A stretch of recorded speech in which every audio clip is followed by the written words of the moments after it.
evening. Thanks for being with us this weekend. You are with the Urban Debate. I'm Sahar Zaman. We are starting and keeping the focus tonight here on the political chaos that has been seen in the state of Uttarakhand. After barely 4 months of Tirath Singh Rawat taking charge, Uttarakhand now has a new chief minister yet again. He's to be sworn in tomorrow. His name was announced today, but that makes it 3 chief ministers in a single term of a majority BJP government in the state. The big question is about how governance is impacted amidst this political chaos that we've seen in the state during the pandemic. In the past few months, we've seen how COVID-19 cases have risen to up to almost 5.8%, how the Kumbh Mela was mishandled, and that sadly became a super spreader event there as well. There are allegations of fake COVID tests that were done during the pilgrimage, pushing for yet another pilgrimage, the Char Dham Yatra, despite High Court warnings. Have all of these factors come into play to appoint yet another chief minister for the state? And how quickly can the new chief minister, Pushkar Singh Dhami, undo the damage as a face-saving measure to be ready for elections within a year's time for 2022 state assembly polls? We're going to be discussing some of those aspects here tonight. I'm going to throw this open to my panelists in just a bit, but first let's take a listen in to the first political reactions that came in on this. हमारे बीच में corona virus लेकर आ रहे हैं, अपनी प्रयोगशालाओं में corona virus का निर्माण कर रहे हैं, और वहीं विश्व बंधुत्व की भावना जो हमारी हमेशा से रही है, जो हमारा सनातन रहा है, कि उसको लगातार दूसरे देशों को भी, हमारे देश को तो दे ही रहे हैं। देश के अंदर आज 34 करोड़ से भी ज़्यादा लोगों को वैक्सीनेशन हो चुका है, और दुनिया के दूसरे देशों को भी हमारा देश वैक्सीन देने का काम कर रहा है। निश्चित रूप से जो उनका मंत्र है, सबका साथ, सबका विकास, सबका विश्वास, उसको निश्चित रूप से हम चरितार्थ करेंगे। और जो हमारे सामने चुनौती है, हम सब लोग मिलकर, प्रदेश के जो हमारे मेरे सीनियर लोग हैं, जिन्होंने पहले कामों को आगे बढ़ाया है और जिन्होंने कुछ चीज़ों की आधारशिला रखी है, उन आधारशिलाओं को अंजाम तक पहुंचाने का काम मैं प्राणों प्रण से करूंगा। और विजय श्री पाएंगे। अभी गवर्नर के यहाँ जा रहे हैं और उनको हम लोग नेता के रूम में उनको अपनी तरफ से देने कल फिर आमंत्रित करेंगे। कल के लिए क्या लगता है सर, ऐसे ठीक ठाक तीरथ सर, क्या सर्वसम्मति से फैसला हो गया है? पूरा सर्वसम्मति से फैसला हुआ है जी। तो अभी और पुष्कर धामी एक नौजवान हैं, ऊर्जावान हैं, और निश्चित आगे 2022 उनके नेतृत्व में हम सब लोग फतेह करेंगे। Right, let's throw this open to our panelists tonight. We have Ms. Shaina NC, spokesperson of the BJP, Wing Commander Anuma Acharya, retired spokesperson of the Congress, and Neerja Chaudhary, senior journalist with us. Good evening to all of you. Many thanks for being with us here this weekend. Going first across to you here, Neerja Chaudhary, what do you make of this nature of a political chaos where you continue having a state party which is sitting in absolute majority, 56 seats out of a 70-member assembly here, and despite that we have this nature of political chaos, multiple changes. We're going to be having a 3rd chief minister in the state now. Yes, absolutely right. You normally don't have 3 CMs in 4 months, which it's going to add up to. You normally don't change the CM few months before going into elections, which is happening, and at very difficult times. So obviously the reasons were compelling, and it is factionalism clearly, and it is the weak leadership of Tirath Singh Rawat that is being criticized. So the leadership in Delhi thought it is better to cut our losses and better to risk having a new leader, even at this late stage before the elections, than to continue with the Tirath Singh Rawat. Of course, we all know he made many gaffes and all, and there is factionalism in the party that was resurfacing. They have to contend with anti-incumbency. They have to contend with the Congress getting its act together. There's a possibility that in, out of the 5 states going to polls early next year, leaving out UP, it's possible that Congress is in a strong position in the other Goa, Manipur, Punjab and Uttarakhand.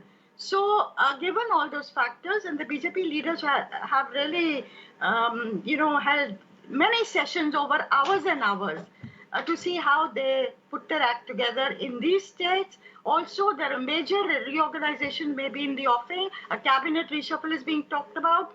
Reorganization reshuffle is being talked about. Therefore, getting their act together before those very crucial assembly elections next year. And what is happening in Uttarakhand has to be seen in that larger picture. Neerja, this is with respect to getting their act together in terms of getting their political act together here. But in the process, we have seen how badly governance has been hit. What is in it for the people? The people who very decisively voted for a party into majority. Absolutely, and that those numbers are, as I say, with those numbers, the kind of majority, and then you have to, a year before elections, have 3 CMs in 4 months. That speaks its own, tells its own story. Certainly, and, as I was saying, the mishandling of the Kumbh, the mishandling of the whole vaccination thing, the CM said the vaccines were not, the tests were not ready, to say that India was ruled by the US, not UK. Talk about those shredded, the ripped jeans, and so on. There are so many things you could point out. But the more substantive issues of governance not reaching them and dissatisfaction, and within the party, that dissatisfaction asserting itself was becoming quite untenable. And I think they've had to go for this, as I say, cut their losses, take that risk, because otherwise they would have been headed for defeat at Uttarakhand. Okay. Right, let's get in a word here from the Congress Wing Commander Anuma Acharya here with us. In your view, do you think that this was, apart from being seen as damage control politically, but if a newly appointed chief minister of the past 4 months hasn't performed, it was better to change, even though it was so quickly and even though it was so close to the state assembly elections? I would say evidences speak from themselves, because if you see the level of intellect, everybody has seen what was it. And I don't think that BJP was not aware of it. They had the basic issue of blind loyalty towards the party instead of governance for the state and people. Because all his remarks, as Neerja ji pointed out, torn jeans, need more rations, so have more children, then Ganga Maiya will ensure that COVID will not spread, that kind of statements he have made. And at the end of it, that vaccination scam also happened. So governance was absolutely stalled there. People were not taken care of, and in addition to the other crimes, corruption crime related to NH-74 or Suridhar land scam. Besides that, women-related crime were also in the increase. If you see that 2-3 instances in which BJP Karyakarta themselves, women Karyakarta themselves are putting a blame on their either Sangathan Mantri or MLA. And yesterday's case, again, MLA of Jwalapur was blamed by a BJP Karyakarta, and since the FIR was not being lodged, the High Court had to intervene. So that is the kind of governance BJP is giving. They are always for power. This mid-course correction is a pattern with them. If you see, whether it is Karnataka, whether it is Madhya Pradesh, in Uttarakhand, 8 chief ministers, wherein Major General Khanduri, Mr. Nishank, then Major General Khanduri again, before that Bhagat Singh Koshyari ji, before that but even the Congress...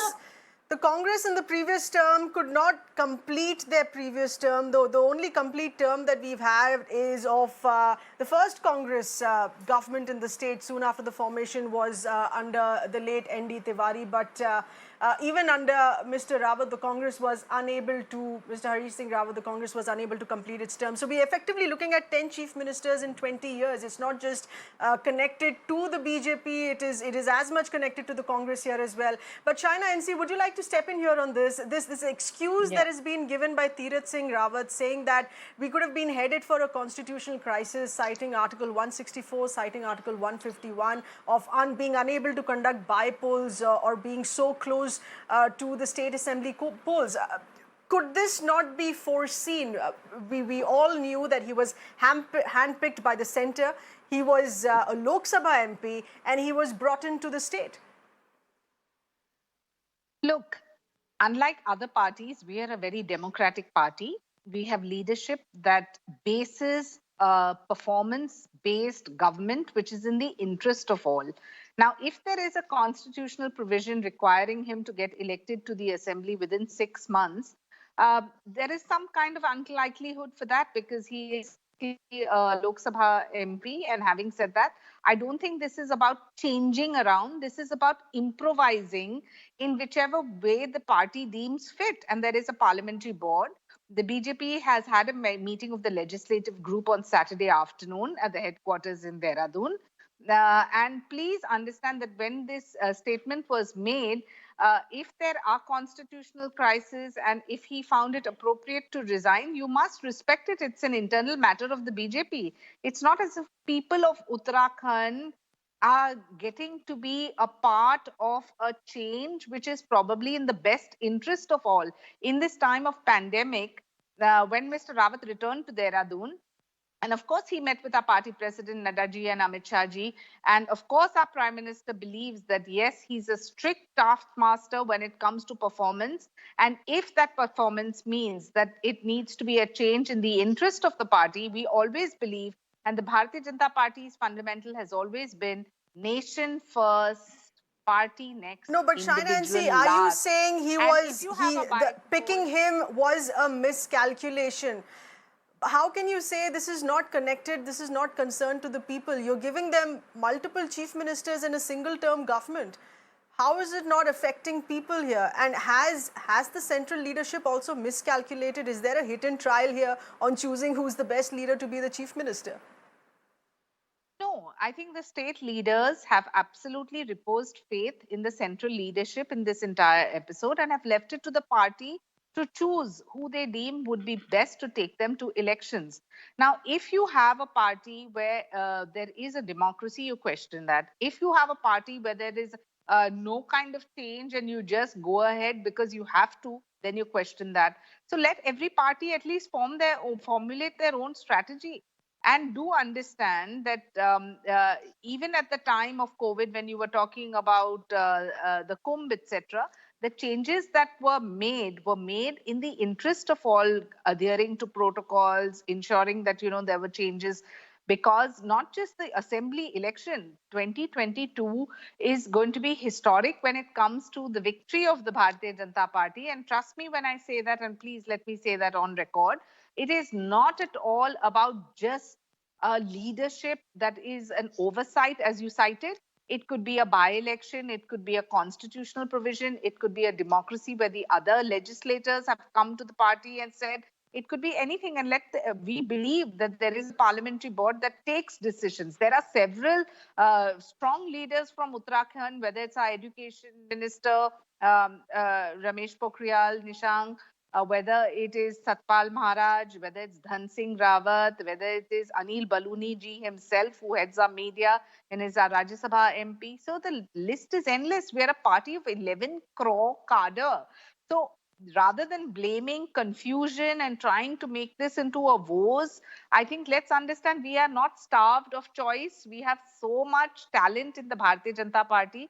Our General Secretary of the organization, BL Santosh ji, was in Uttarakhand last month. No, he but Shaina, you still haven't answered as far as should people feel that this is a breach of trust? Yes, there is a lot of talent here, but we can't be playing musical chairs with all the talent here. What about stability? Neerja, would you like to step in here on this? Is this a twisted understanding of a democratic setup here that let's leave it on the central leadership? The state leadership has trust in the central leadership on appointing the best man for the chief minister. What about the people? I think normally when you go into battle, you don't change your general a few months ahead, or just as you're going, maybe the elections being the battle. So it is very curious why they've had to do it. You can, of course you can, but normally that's not done. The general who's led it you go under his leadership, and the talent of the whole force rallies behind that general. So that fact that they've had to do it few months ahead shows there was a problem, whatever the problem. Now, I'm not very clear, perhaps Shaina can explain this. Has the constitutional factor been one of the factors that by-election cannot be held in 1 year preceding the election? Is it because COVID is there? Because both reasons are being cited. Now, when Tirath Singh Rawat took over, the leadership of the BJP knew that there were going to be elections in Uttarakhand early 2022. Absolutely. So was this factor that by elections, when he would have to win elections, was that discounted? And for a mainline party like the BJP to overlook that is a bit surprising. Or is it because of COVID, which is also being cited, that you cannot hold by-polls during COVID, but you yourself have held a by-poll in April in Uttarakhand itself, and so many elections have been held even at the peak time in West Bengal of COVID. Therefore, all these arguments are coming that it's not because of performance, it's not because of factionalism. And, let's face it, factionalism is there in every party. It's a normal part of politics. It's how the leadership manages it. That is the critical question. And there has been a lot of criticism against Tirath Singh Rawat's leadership and how he's handled issues of governance. I'm going to come to you, Shaina, in just a bit for a response to that. But let's have the Congress step in here on this as well. Wing Commander Acharya, this 4-month stint, bringing in T.S. Rawat, Tirath Singh Rawat here, because the first chief minister hadn't agreed to certain conditions for holding the Kumbh, allegedly. You bring in a chief minister who agrees for the Kumbh, but goes ahead and mismanages that as well. And therefore, let's bring in a third chief minister. Is that the real reason, or could there have really been a constitutional crisis if by-polls were unable to be held because of COVID-19? Is this a miscalculation? Because we all knew that he's an MP coming in from the centre. He would require by-polls here. I would point out what BJP spokesperson has said. She said that party was improvising, as if your improvisation on assuming that people are guinea pigs. And as Neeraja ji very rightly said, you don't change generals in the middle of the war and middle of the war, and then needs that to be changed. Period. Sorry. That too when this state is very strategically important state, wherein they share border with Tibet and Nepal, and then they claim nation is the party thinks nation is always ahead. No, I don't think so. Like 2 days ago, our Honorable CJI stated that nation is not sheer territory or the land. Nation is people. So you don't think about people. Actually, honestly, there is a severe crisis of leadership in a party, because out of 56 or 57 of their MLAs, they don't find a suitable person who can take the state ahead in terms of governance, in terms of administration, and in terms of corruption-free governance. So all this put together, BJP has a severe crisis of leadership. That is what I have to say. Can I now respond, please? Shaina, please respond to that. Yes, absolutely, Shaina. Do you think Pushkar Singh Dhami can undo the damage? This is a face-saving measure, or does it put BJP in a much more comfortable position here to go into the elections? And the focus is only about going into elections. We don't see governance being in the focus here. Sahar, this is absolutely the prerogative of the Bharatiya Janata Party. The Congress spokesperson said that, you don't change generals. Obviously, in the Congress party, they haven't changed the general, and that's why they are in the situation they are. They're a sinking ship which has drowned and completely has got no resurrection. Unlike that, the Bharatiya Janata Party is a party of talented 11 crore cadre. If a chaiwala can become the prime minister of the country, if somebody who puts hoardings can become the party president, if somebody who comes from very menial backgrounds of working for the party for 30 and 40 years can become No, the but chief Shaina, minister, this is why still an shouldn't argument anyone be about given your the argument? political 1 prerogative. second. So I'm coming. This is still I'm a coming to it. prerogative basis political calculations. I'm coming to it. Now, according to the constitution, Mr. Rawat is an MP from Pauri Garhwal, and we know that he was sworn in on 10th of March and needs to become a member of the state assembly before September 10th to continue in office. Section 151A of the Representation of People's Act 1951 mandates the Election Commission to fill vacancies in Parliament and the state legislature through polls within 6 months of the date of their occurrence, provided that the remainder of the new term is of the member is 1 year or more. So I don't understand why we shouldn't be taking decisions. And if we take a decision which is in the interest of the people of Uttarakhand, which is in the interest of the Bharatiya Janata Party, and ask Neja ji, she'll tell you the kind of politics you have seen in Uttarakhand. It's always one state versus another. And we don't want that to be the case, because BJP has done some fantastic infrastructure work and tremendous work when it comes to Uttarakhand and stability in Uttarakhand. So I think that if we leave it to our party leadership, Neja, are you satisfied by that argument, the constitutional crisis that is being quoted here for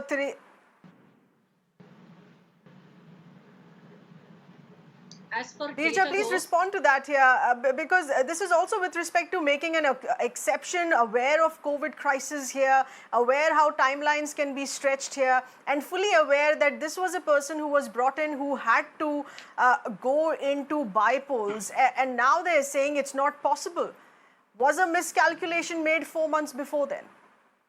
I think that argument is being offered as, if you want to know my personal opinion, it's like a fig leaf. The real situation is that the BJP is cutting its losses.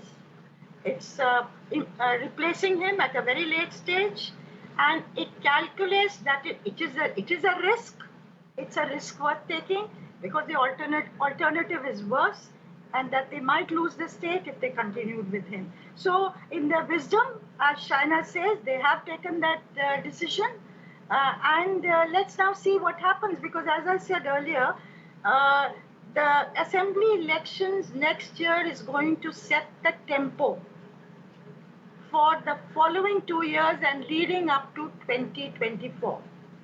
Now, psychological impacts also have a bearing on creating this kind of a political mahal. Now, hypothetically speaking, it's possible that BJP may win Uttar Pradesh. It's very interesting that the BJP, there was dissatisfaction against Yogi Adityanath for the mishandling of the second wave. He came to Delhi, had sittings with the top brass of the BJP. We kept hearing, there was so much suspense whether he'd be replaced. But the BJP, in its wisdom, decided no, Yogi Adityanath should not be replaced, but Tirath Singh Rawat should be replaced. Both were facing dissatisfaction and criticism.